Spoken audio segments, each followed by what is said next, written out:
This is Pride and Prejudice by Jane Austen. An Echoes from the Dust recording with narration by Christopher West.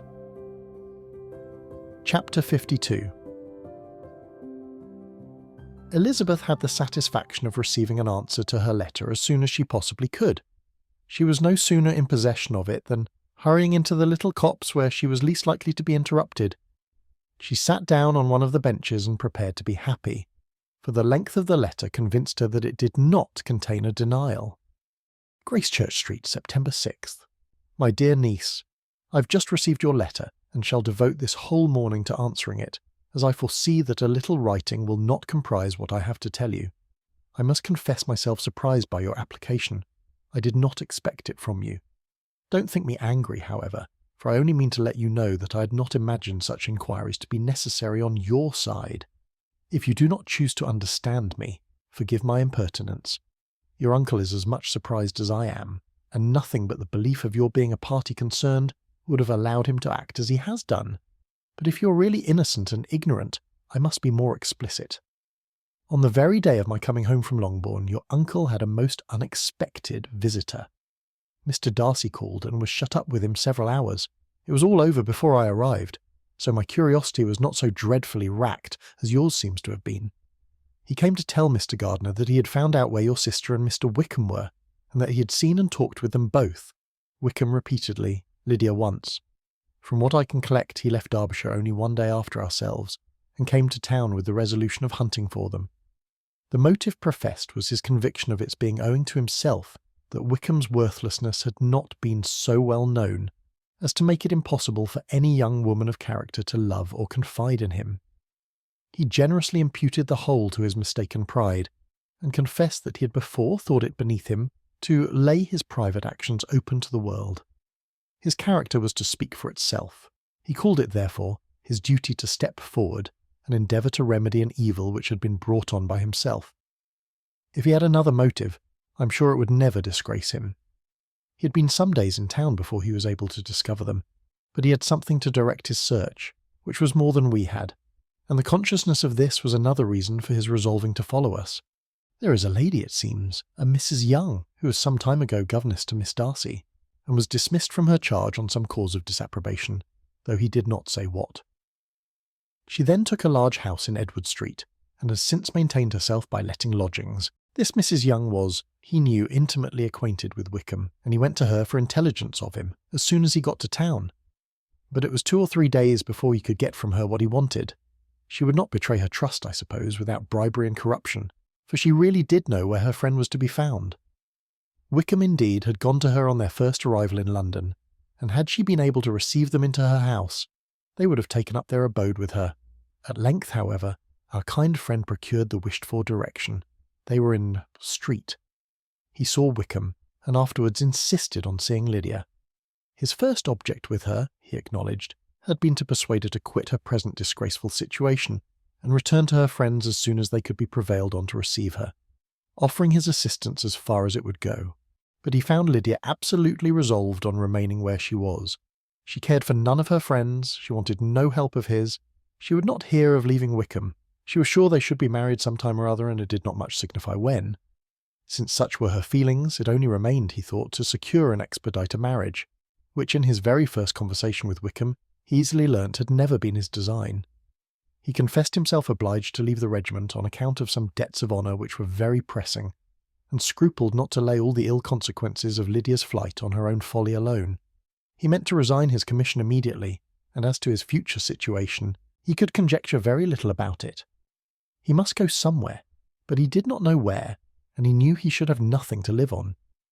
Mr. Darcy asked why he did not marry your sister at once. Though Mr. Bennet was not imagined to be very rich, he would have been able to do something for him, and his situation must have been benefited by marriage.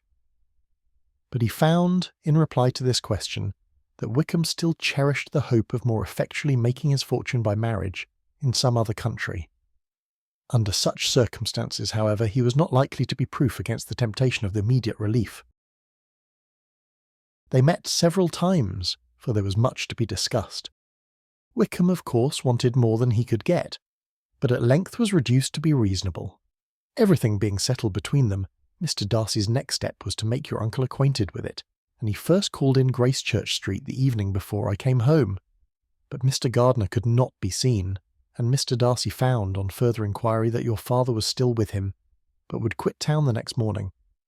He did not judge your father to be a person whom he could so properly consult as your uncle, and therefore readily postponed seeing him till after the departure of the former. He did not leave his name, until the next day it was only known that a gentleman had called on business. On Saturday he came again. Your father was gone, your uncle at home, and as I said before, they had a great deal of talk together. They met again on Sunday, and then I saw him too. It was not all settled before Monday. As soon as it was, the express was sent off to Longbourn. But our visitor was very obstinate. I fancy, Lizzie, that obstinacy is the real defect of his character after all.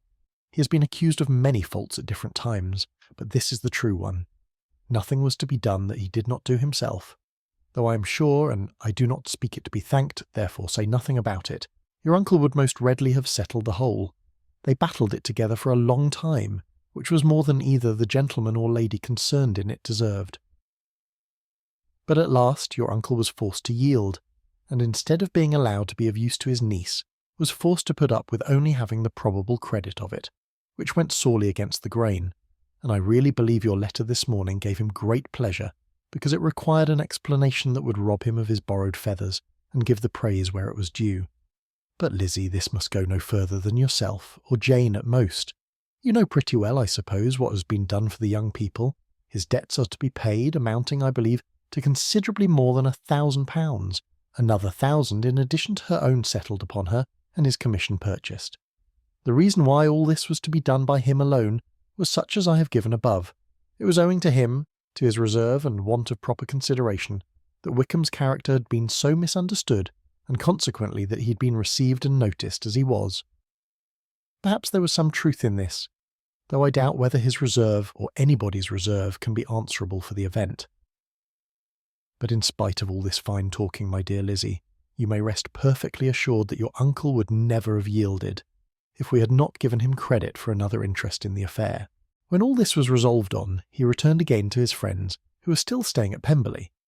But it was agreed that he should be in London once more when the wedding took place, and all money matters were then to receive the last finish. I believe I have now told you everything. It is a relation which you tell me is to give you great surprise. I hope at least it will not afford you any displeasure. Lydia came to us, and Wickham had constant admission to the house. He was exactly what he had been when I knew him in Hertfordshire, but I would not tell you how little I was satisfied with her behaviour while she stayed with us, if I had not perceived by Jane's letter last Wednesday that her conduct on coming home was exactly of a piece with it, and therefore what I now tell you can give you no fresh pain. I talked to her repeatedly in the most serious manner, representing to her the wickedness of what she had done, and all the unhappiness she had brought on her family. If she heard me, it was by good luck, for I am sure she did not listen. I was sometimes quite provoked, but then I recollected my dear Elizabeth and Jane, and for their sakes had patience with her. Mr. Darcy was punctual in his return, and as Lydia informed you, attended the wedding. He dined with us the next day, and was to leave town again on Wednesday or Thursday. Will you be very angry with me, my dear Lizzie, if I take this opportunity of saying what I was never bold enough to say before, how much I like him? His behaviour to us has in every respect been as pleasing as when we were in Derbyshire. His understanding and opinions all please me.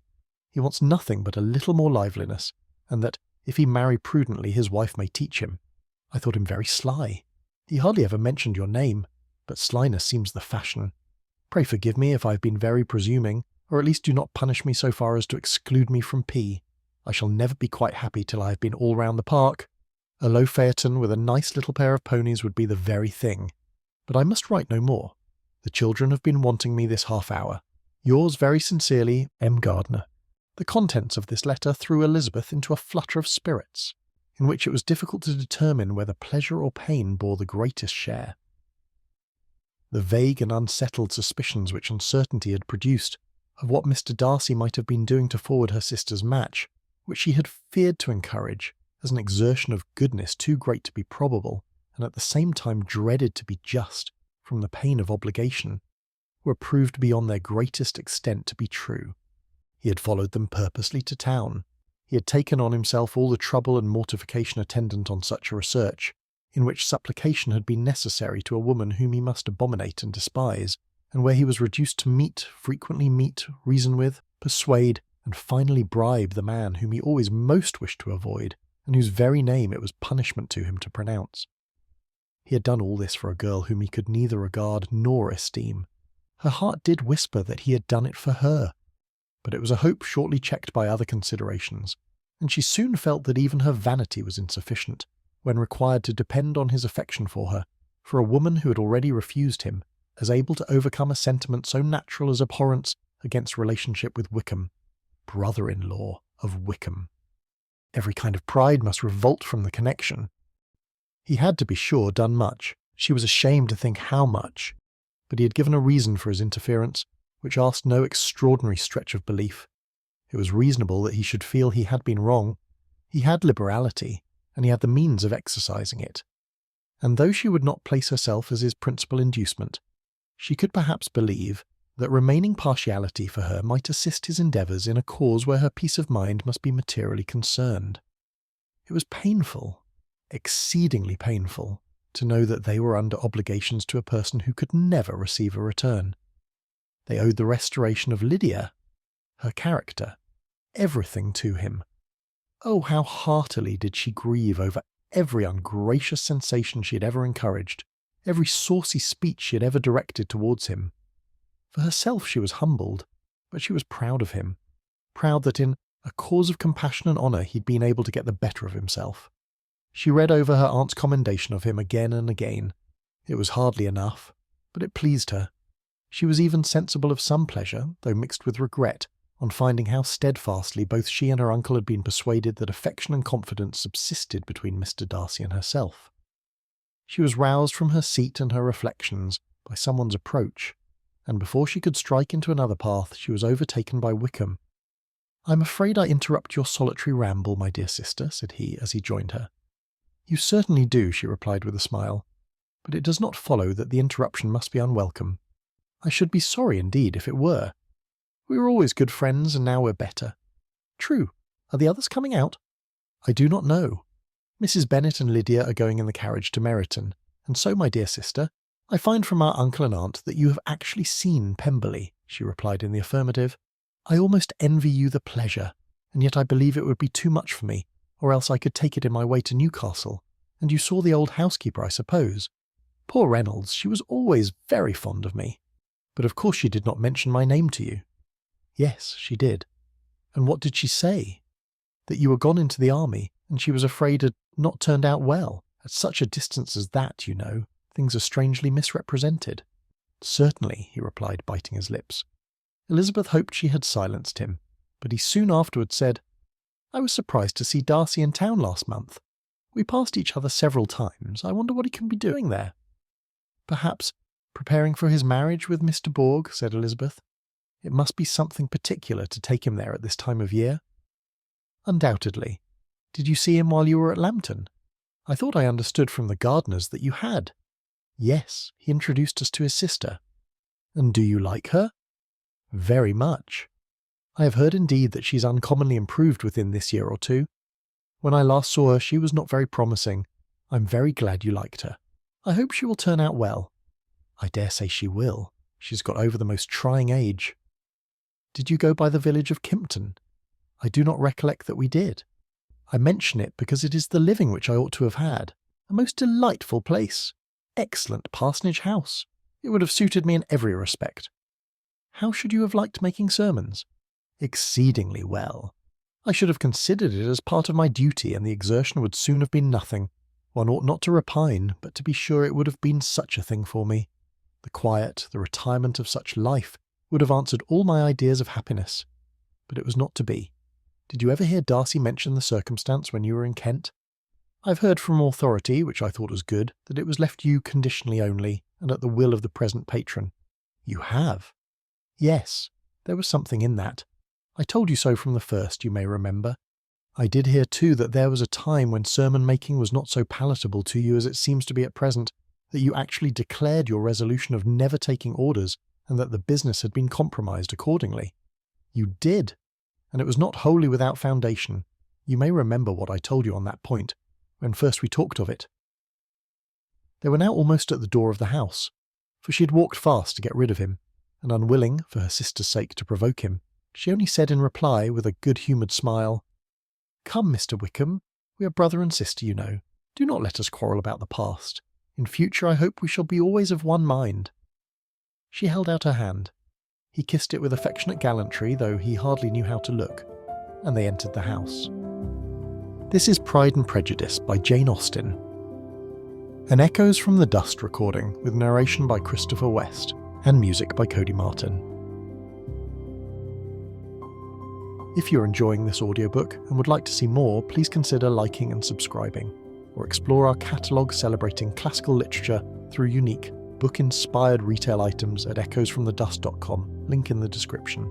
Discover elegant gifts, decor, apparel and stationery inspired by timeless works like Pride and Prejudice, perfect for book lovers, collectors, and anyone seeking to bring literary classics into modern life. Thank you.